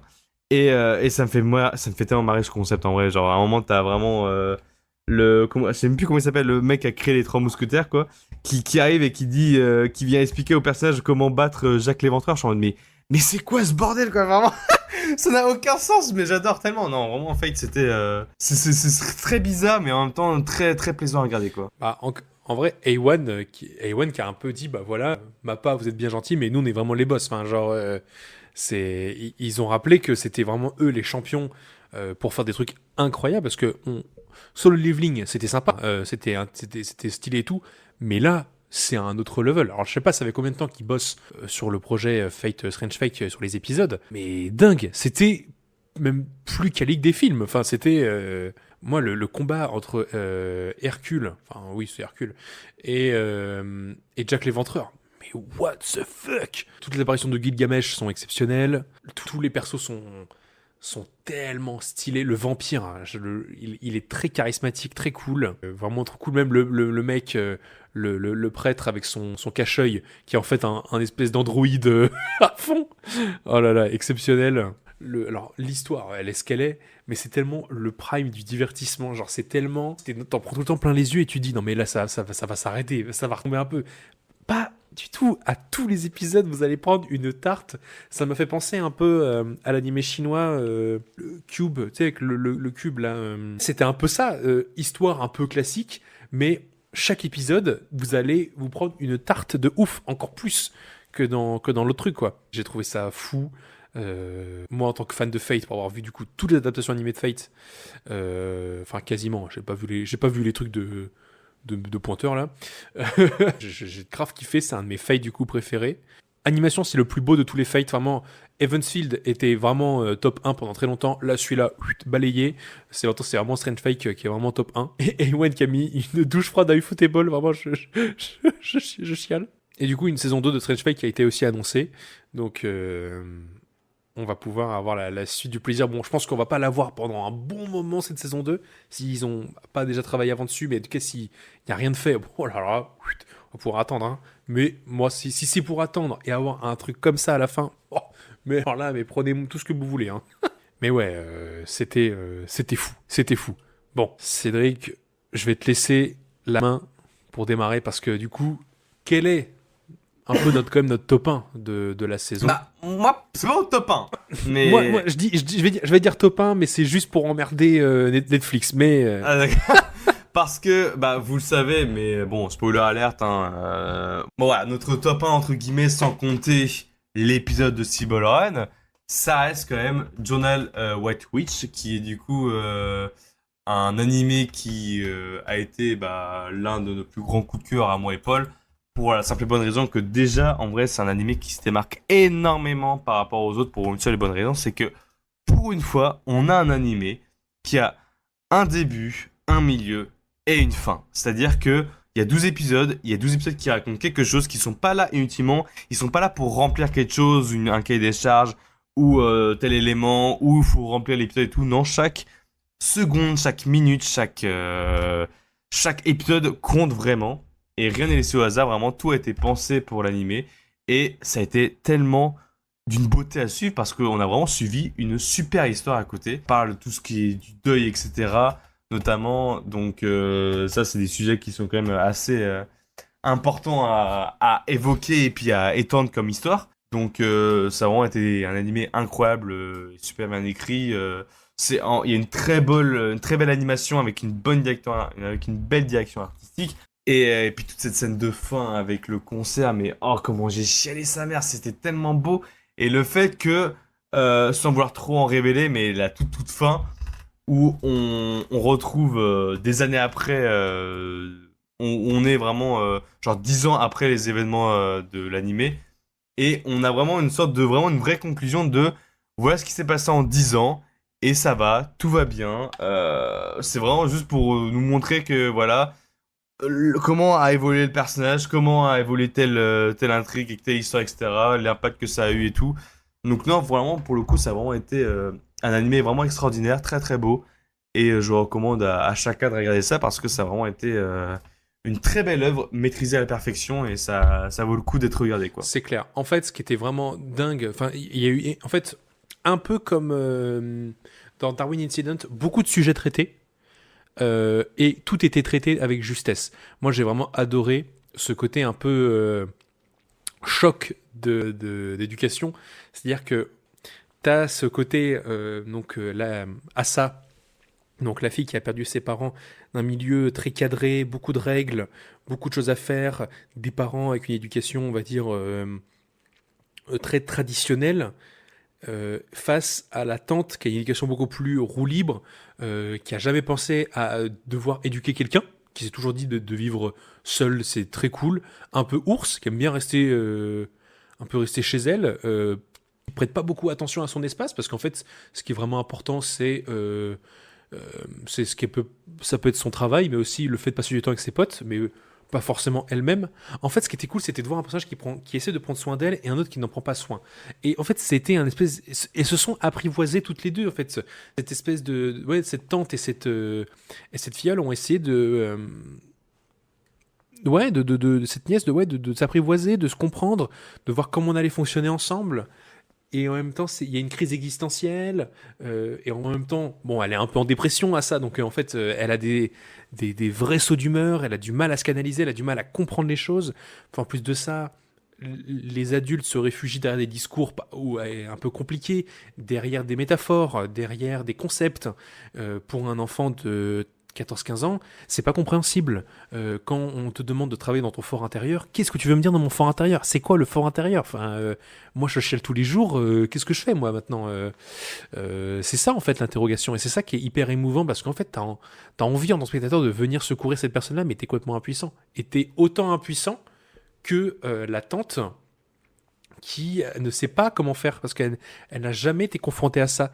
Et en plus de ça, tu rajoutes ça au sous-texte que la tante était en froid avec sa sœur, donc la maman de Asa, ça rajoute en même temps un impact émotionnel très particulier. Enfin, c'est genre un peu quand elle dit ça au début de l'animé je suis spécialement attaché à toi, mais je peux pas me permettre de laisser une enfant à la rue. Enfin, tu vois, c'est ça qui est très fort, qui est très dur à entendre aussi. Euh, donc en fait, ouais, plein de sujets comme ça, de société, de famille, d'éducation, d'amour propre, d'amour tout court, de passion, de deuil, de transmission. Enfin, ouais, Journal with Witch, c'était une expérience de dingue. Et comme a dit Cédric, ça fait plaisir de se dire qu'il n'y aura pas de saison 2, que c'est une histoire, qu'elle est terminée. Ça me donne presque envie d'aller lire le manga. Je sais pas s'il y a un manga peut-être. Ça me donne envie d'aller lire le manga, voir comment c'est adapté en format papier. parce que vraiment j'ai été vraiment touché par cette histoire, touché par ces personnages, touché par même cette ambiance et même la DA de l'œuvre est trop bien, les musiques sont superbes, les chansons sont top, le style, la patte graphique trop bien, parfait. Non, c'était vraiment fou. Ça m'a fait penser à plein d'œuvres que j'ai pu voir qui sont un peu dans ce même délire-là. Ça m'a beaucoup fait penser un peu dans une moindre mesure, à Skip and Laufer, un peu dans le délire très sociétal, très social. C'était un peu dans ce genre-là. C'était vraiment très, très, très bien. Moi, c'est mon top 1 de la saison. Oui, mais bon, le top 1 restera quand même l'animé qu'on attendait le plus depuis des années, depuis des siècles carrément. Allez hop, on a enfin eu l'épisode 1 de JoJo's Bizarre Adventure, Stable Run. Et vous savez quoi, pour le kiff, allez, on vous passe l'OST là. Allez, on vous met l'OST là. Voilà, allez hop là, on la met.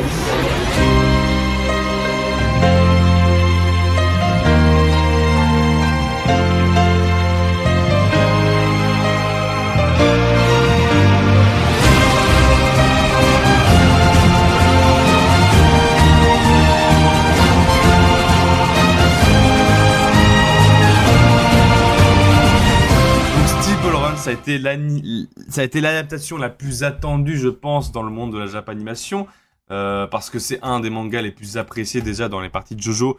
C'est considéré par les fans comme la meilleure, même pour moi, hein, personnellement, pour avoir tout vu de JoJo, je trouve que Stable Run, c'est vraiment le haut du panier pour moi.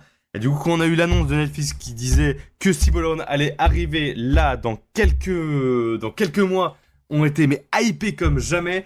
Et là, il restait vraiment...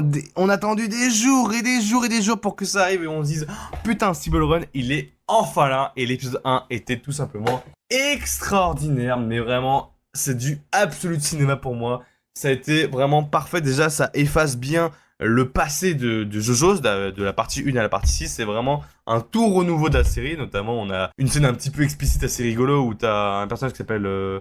Abdul Urmoud, qui est littéralement Mohamed Advol dans la partie 3, qui arrive et tout, qui est vraiment le même personnage et tout, mais qui se fait dégager seconde 2 dans le cactus, etc. En mode voilà, donc ça c'était le passé, maintenant on réécrit ça, bon bah il y a Dio, enfin il y a Diego, hashtag Dio, bon il est toujours là lui, bon voilà forcément, mais bon, quand vous allez voir à quoi va ressembler le personnage après, vous allez faire ah finalement c'est pas vraiment le même, mais bon bref, on n'est pas là pour parler de ça. Donc non, l'épisode était fou, on a eu un épisode de 40 minutes ou une heure, je sais plus, qui était parfait, où en gros ça nous montrait toute la première course de cheval de la Stable Run, et on a vraiment eu une course de titanesque avec entre Johnny, Giorgio Zeppeli, où on a eu tous les personnages qui venaient à côté, c'est-à-dire Poco Loco, qui est un personnage super absurde mais tellement drôle, parce que du coup, à un moment, il tombe en cheval, mais en fait, il a tellement de la chance qu'il tombe sur une carcasse de vache morte et qu'il se met à glisser et tout sur la pente et tout. Enfin, c'est n'importe quoi. À un moment, il se retrouve dans une forêt, il skie toutes les branches et tout. Enfin bref, c'est un personnage. Et du coup, même le thème, mec, le thème, il est incroyable. Le thème, il est fou. La fin où t'as Zeppeli qui arrive à la course, à la ligne d'arrivée et que la musique, elle s'arrête. Et qui redémarre juste après, mais je suis en mode, oh là là, les frissons que ça donne, c'est un truc de fou! Et du coup, l'épisode se termine, vraiment, épisode incroyable et tout, vraiment maîtrisé à la perfection, c'est un 10 sur 10. Et du coup, on attendait une seule chose, c'était l'épisode 2. Et on se disait, putain, on n'a eu pas d'informations de Netflix, mais on se dit, bah allez, ils vont quand même sortir l'épisode 2 la semaine prochaine, allez, on y va. La semaine passe, bon, on n'a toujours pas eu d'épisode 2. Et c'est là que, bah, du coup, là, les fans commencent un peu à se demander ce qui se passe, pourquoi on n'a pas d'épisode 2. Et c'est là qu'on a eu un phénomène d'internet qu'on a rarement, c'est-à-dire à les coups de pressing immenses qu'a subi Netflix sur les dernières semaines. Le Dark Johnny là, le Sharingan Johnny. Et en fait, Netflix ont encore une fois fait de la merde parce que ils ont pas annoncé de suite, enfin au moment où on enregistre on sait, mais en fait au moment où l'épisode 1 est annoncé, ils ont rien annoncé sur la partie 2 et du coup forcément ça fait péter un câble à tout le monde. Et ça prouve une fois de plus que Netflix fait de la merde et ne sait pas gérer JoJo, quoi. C'est un truc de fou, quoi. On se fait chier à la gueule par Netflix. C'est une dinguerie, quoi. Et du coup, bah, finalement, après tout le pressing qu'il y a eu, je crois que j'ai jamais vu ça depuis Sonic, je pense, Netflix a enfin répondu et a fait un tweet, un communiqué pour dire que voilà, il va y avoir la partie 2 en automne et ça sera de façon hebdomadaire. Donc déjà, on a gagné, donc ça fait plaisir à voir. Mais voilà, c'est encore une fois, c'est tout le truc avec Stone Ocean. Ils ont pas compris comment ils nous ont chié à la gueule. Là, ils ont fait encore pire. Je savais même pas que c'était possible. Et ils ont fait n'importe quoi. Vraiment, ils ont fait mais n'importe quoi. Moi, j'ai trop kiffé l'épisode. Je vais pas répéter ce qui a déjà été dit, mais je valide tout. Tout était trop bien. Enfin, quel bien de enfin voir Steel Ball Run à l'écran.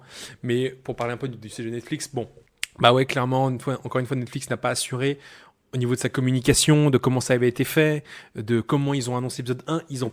Je pense qu'ils savaient très bien ce qui allait arriver après. Et ils se sont dit, bon, on va pas mettre la douche froide tout de suite. On va d'abord faire monter la hype au prime, vraiment, avec l'épisode 1 de 45 minutes. Et bon bah voilà, grosse déception. On aurait pu se dire qu'on fera jamais pire que Son Océan. On a fait pire que Son Océan. Limite, on regrette les packs d'épisodes. Donc ouais, limite, on regrette.